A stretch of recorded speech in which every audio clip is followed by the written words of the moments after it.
Halo guys, welcome back to my channel. Apa kabar dengan kalian semua? Semoga kalian sehat. Nah, jadi di video kali ini aku mau sedikit bahas tentang hal yang belum pernah aku bahas di channelku, channel Yusa Nugraha. Nah, aku mau sedikit bahas tentang sepak bola Belanda, jadi pendidikan di sana juga, terus gimana sih bermain sepak bola di sana dari umur kecil atau dari SSB, terus habis itu ke klub semi pro, dan yang terakhir juga di klub profesional, gimana rasanya atau gimana pengalamannya. Karena kalau mungkin kalian belum tahu, dulu aku pernah ikut pendidikan sepak bola di Belanda dari kecil.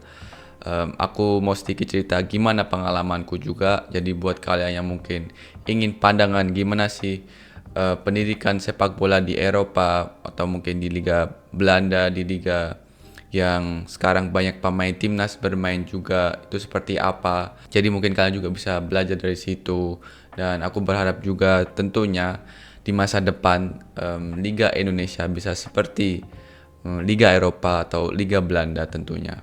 Nah, aku pertama mau ceritakan ke kalian gimana aku bisa sekolah atau pendidikan di Belanda, karena itu juga banyak yang komen ke aku, gimana sih bang kok bisa bermain sepak bola di Belanda, terus rasanya tuh seperti apa, gimana pengalamannya. Nah, pertama aku bisa ke Belanda, bisa bermain bola itu tentunya karena orang tua. Nah, mereka itu tentunya ada kerjaan di sana, dan saat umur 7 tahun, saat aku umur 7 tahun, jadi SD kelas 1 kalau nggak salah, mau ke kelas 2. Nah, orang tua ajak aku untuk ke Belanda supaya aku juga bisa tetap dekat sama mereka.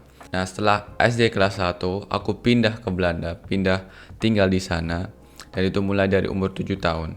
Nah, saat aku di Indonesia itu aku belum bermain sepak bola seperti di klub atau di SSB, karena memang saat itu, saat aku umur 7 tahun itu, SSB di Indonesia itu masih belum sebanyak sekarang tentunya. Nah, di Belanda saat aku sudah mulai sekolah SD di sana, itu selalu ada ekskul setiap habis sekolah. Jadi misal kita sekolah dari jam 8 sampai jam 3 sore.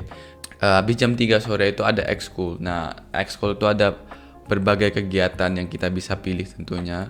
Dan salah satu kegiatannya adalah sepak bola juga. Saat itu teman-teman kelasku lebih banyak yang bermain sepak bola, jadi mereka juga mengajak aku buat ikut ekskul sepak bola. Saat itu masih futsal sih, bukan sepak bola lapangan besar, jadi futsal.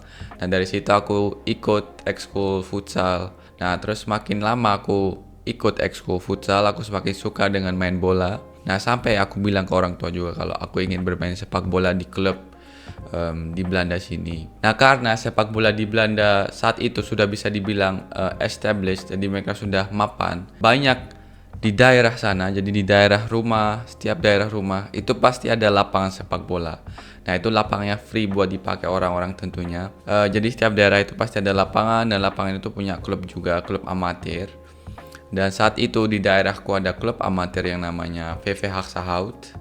Nah, setelah aku bilang ke orang tua kalau aku ingin bermain sepak bola, mereka mencoba mendaftarkan aku di SSB itu. Nah, aku didaftarin di klub situ, dan aku bermain selama 5 tahun di VV Haxahout ini. Dari U9 sampai U13.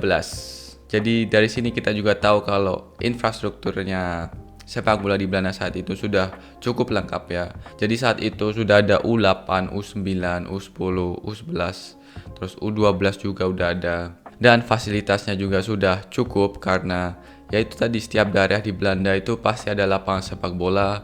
Terus lapangan bolanya itu free buat orang dan buat klub yang saat itu aku bermain juga tentunya. Dan fasilitasnya juga sudah lengkap, lapangan ada lebih dari satu pasti. Nah, struktur latihannya di sana, mungkin dari aku U9 saat itu latihannya per minggu 3 sampai 4 kali. Terus habis itu ada pertandingan setiap minggu. Jadi di sana itu sudah ada liga kompetisi juga, walaupun itu masih U9 atau U10. Itu kita sudah diajarkan mulai dengan liga kompetisi. Dan itu home away selama satu musim, 1 tahun. Jadi mungkin 10 bulan lah ya. Dari sini kita sudah diajarkan buat bermain tandang, terus habis itu bermain di kandang juga, karena itu setiap kompetisi, setiap liga itu kalau nggak salah tuh 14 atau 15 tim, dan itu kita main home away, dan itu berjalan selama satu musim. dari U8, U9, U10 sampai U12, U13. Aku bermain di klub itu. Dan mungkin kalian juga tanyakan, apa yang kita diajarin saat kita bermain di usia U9 atau U10? Apakah sudah serius bermain bola, sudah mengajarkan taktik, terus latihan fisik? Nah, tentunya belum, karena itu masih U9, U10.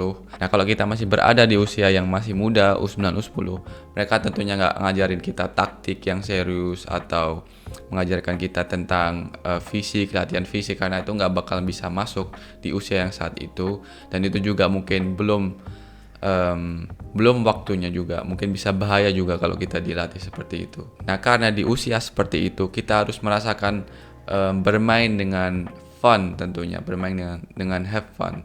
Jadi saat itu di usia U9, U10 kita diajarkan untuk bermain dengan senang, bermain dengan tanpa rasa tekanan apapun tentunya. Nah, tapi pasti ada taktik yang mungkin kita harus jalanin saat kita bertanding.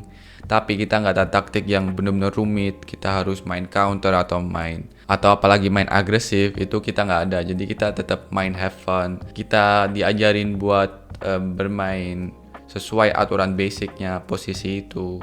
Dan saat kita muda, kita juga di rolling posisinya. Jadi saat aku bermain di sana itu aku mulai dengan posisi back kiri. Nah, back kiri, habis itu setiap minggu atau setiap bulan kita pasti di rolling posisinya. Dari back kiri, pelatihnya habis itu rolling kita ke posisi back tengah atau back kanan habis itu. Nah, habis itu juga ke gelandang bertahan, gelandang serang. Dan nanti ada waktunya juga kita menjadi kiper bahkan. Dulu aku pernah menjadi kiper juga. Nah, habis itu yang terakhir aku bermain di posisi penyerang, yaitu striker, winger kanan, winger kiri. Nah, dari sini kita bisa lihat juga dan pelatihnya juga bisa lihat gimana kemampuan pemain tersebut, jadi gimana kemampuanku di posisi mana. Dan dari sini pelatih juga bisa lihat permainan kita juga bisa merasakan sendiri di posisi mana kita bermain paling nyaman. Dari situ kita lanjut ke usia U13 di mana kita sudah mulai bermain dengan taktik, mulai bermain dengan full lapangan juga. Karena dari usia U9 sampai U11 itu kita bermain masih setengah lapangan. Jadi belum ada peraturan yang serius, belum ada offside, onside, belum ada benar-benar yang taktik yang kita harus jalanin yang mungkin lebih kompleks. Jadi kita benar-benar have fun aja. Nah, tapi saat kita mulai bermain di usia U12 ke atas, U12, U13, nah itu kita mulai diajarkan buat bermain dengan lapangan full. Dan kita juga diajarkan bermain dengan peraturan onside dan offside tentunya. Dan dari usia situ kita diajarin buat latihan passing yang keras, terus habis itu latihan dengan fisik, latihan sprint, banyak latihan lari juga, tapi belum yang dengan intensitas yang tinggi tentunya, karena kita latihan juga masih tetap 3-4 kali seminggu. Dan dari situ kita diajarin juga buat shooting keras, shooting placing, terus habis itu passing bola lambung. Nah, kita semuanya diajarin seperti itu. Nah, saat aku bermain di usia U13, nah itu aku pindah klub, karena saat aku bermain di VV Axel, aku mendapatkan kesempatan buat ikut talent school ADO Den Haag. Nah, kalau kalian tahu, ADO Den Haag adalah klub profesional di sana. Klubnya Rafael Strijk musim lalu. Nah, saat itu aku mendapatkan kesempatan buat ikut Talent Day. Jadi setiap tahun pasti klub-klub profesional tuh mengadakan itu buat melihat bakat-bakat tentunya. Jadi di situ mereka juga bisa scouting pemain. Itu adalah salah satu caranya mereka buat scouting pemain. Nah, saat itu ada Talent Day ADO Den Haag, aku ikut juga. Kalau nggak salah ada videoku di YouTube pas aku ikut Talent Day itu. Cuma aku nggak tahu itu di private atau publik ya, karena dulu publik sih kalau nggak salah. Tapi ya ada pokoknya video aku pas ikut Talent Day ADO Den Haag. Dan dulu aku juga pernah ikut talent school day di Ajax, itu 3 hari atau seminggu ya, aku lupa. Tapi kayak dari hal seperti ini, Talent Day, terus klub-klub profesional itu bisa mencari pemain-pemain berbakat dan juga scouting ke klubnya mereka tentunya. Nah, dari sini aku ikut Talent Day ADO Den Haag dan banyak scout pasti yang melihat, karena setiap lapangan itu pasti ada scout membawa file, dan dia melihat pemain-pemain itu yang bermain di sana. Nah, saat itu aku diberitahu oleh mereka, oleh ADO Den Haag untuk bermain di klub yang mungkin lebih tinggi levelnya, karena VV Hakshout itu bermain di divisi 6 kalau nggak salah dulu, divisi 6 atau divisi 5. Nah, ADO Den Haag bilang ke aku kalau mungkin lebih bagus bermain di level yang lebih tinggi lagi karena mereka melihat bakat di aku juga saat itu. Aku memutuskan buat pindah klub, yaitu pindah klub SVV Scheveningen. Itu klub yang mungkin bisa dibilang semi pro karena mereka saat ini klub seniornya itu bermain di divisi 3 Belanda. Ya, saat itu aku pindah ke SVV Scheveningen selama 1 tahun, 1 musim. Dan di situ saat aku bermain di SVV Scheveningen, aku benar-benar diajarin lebih taktik yang lebih bagus, terus peraturan sepak bolanya lebih detail lagi tentunya. Latihan passing, latihan main 1-2 sentuhan, latihan shooting yang keras. Terus kita juga ada momen di mana ada pelatih dari luar datang tapi khusus mengajarkan kita buat latihan finishing, itu juga ada. Dan di SVV Scheveningen aku bermain dari posisi gelandang bertahan pertama jadi striker. Ya, jadi di sini pelatih punya visi yang berbeda tentang permainanku. Dari sini aku juga belajar kalau setiap pelatih itu pasti punya visi yang berbeda. Dan saat itu dia mempunyai visi ke aku buat dipasang di posisi striker atau posisi penyerang karena dia melihat kualitasku di situ aku saat itu. Nah, dia bilang ke aku kalau aku pemain yang cepat karena benar di saat aku masih di usia itu aku pemain yang tercepat di usiaku. Itu bukan hanya di tim tapi juga di semua liga. Di semua liga yang aku saat itu bermain di U13 itu aku pemain tercepat. Jadi dia melihat potensi aku. Dari situ aku bermain di posisi striker, posisi winger. Dan musim itu juga aku mencetak, kalau nggak salah dulu itu aku mencetak gol yang sama seperti kakak kelasku ibaratnya. Jadi di usia yang lebih tua dari aku. Aku mencetak 24 atau 25 gol dalam satu musim karena aku juga posisi striker, jadi aku mendapatkan kesempatan banyak buat mencetak gol. Nah, aku mencetak gol sebanyak itu, dan dari situ banyak scout lagi juga yang melihat karena aku bermain di posisi klub level yang lebih tinggi dari sebelumnya. Jadi scout lebih banyak lihat juga saat kita tanding kompetisi.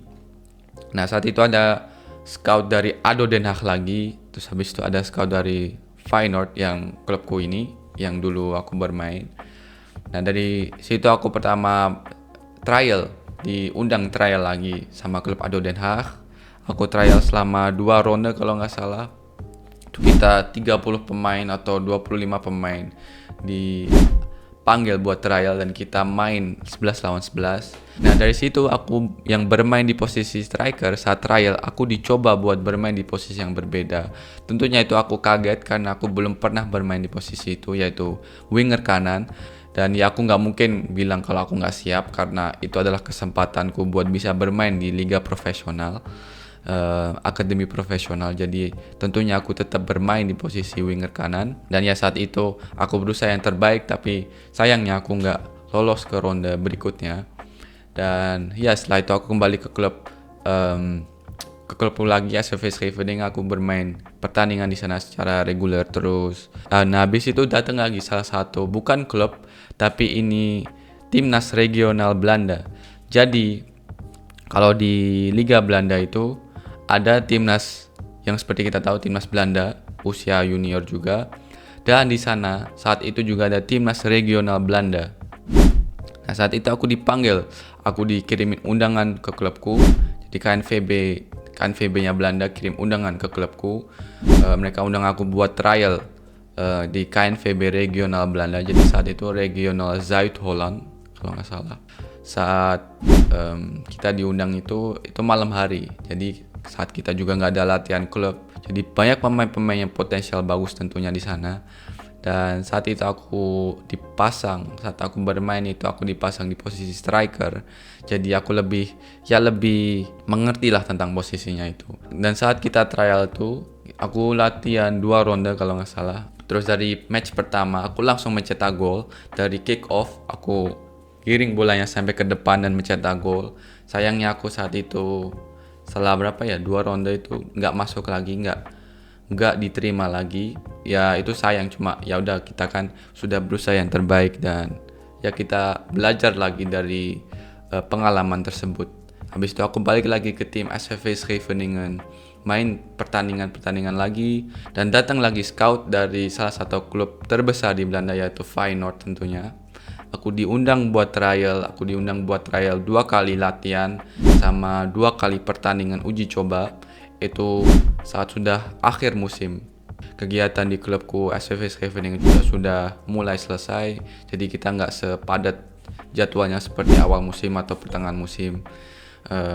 Ya udah, jadi aku diundang buat trial dan juga uji coba 2 kali, dan alhamdulillah saat itu aku bisa menampilkan performance yang luar biasa menurutku juga.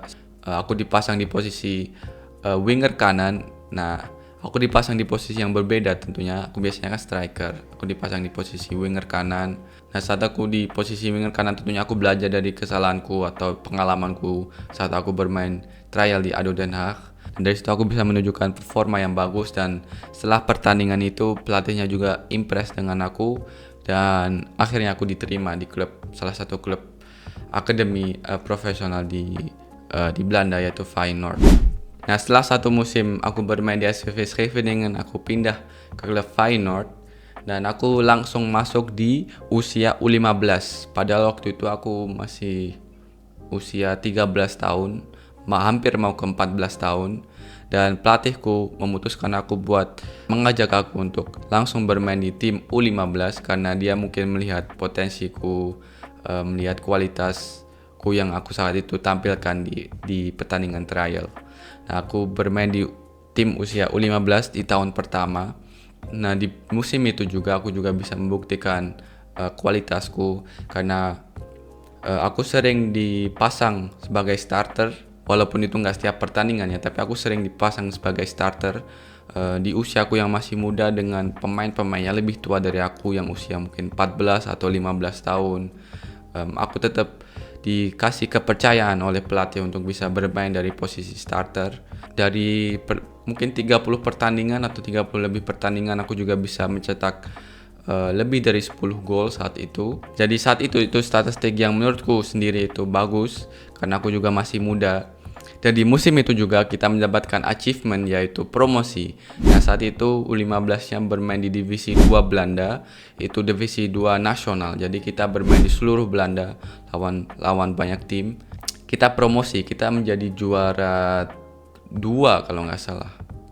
Iya, juara 2. Kita menjadi juara 2. Jadi di akhir musim itu kita berada di juara 3. Terus yang bisa promosi itu kan juara 1 langsung kan promosi ke divisi utama nasional Belanda. Nah, juara 2 dan juara 3 itu harus tanding lawan untuk menentukan nanti yang juara 2 akan promosi. Nah, saat itu kita juara 3 dan kita bertanding melawan juara 2. Nah, di pertandingan itu tim Feyenoord, timku U15 itu menang. Dan ya, alhamdulillah kita bisa promosi ke divisi utama nasional Belanda. Jadi di tahun berikutnya, karena saat itu aku masuk usia 13 mau ke 14. Jadi di tahun berikutnya aku masih bisa bermain di usia U15. Dan pelatihnya itu juga ganti di musim kedua aku di Feyenoord, itu ganti.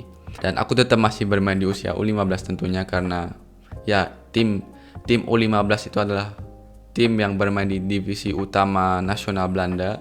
Jadi pelatihnya juga masih bisa menggunakan aku di tim U15.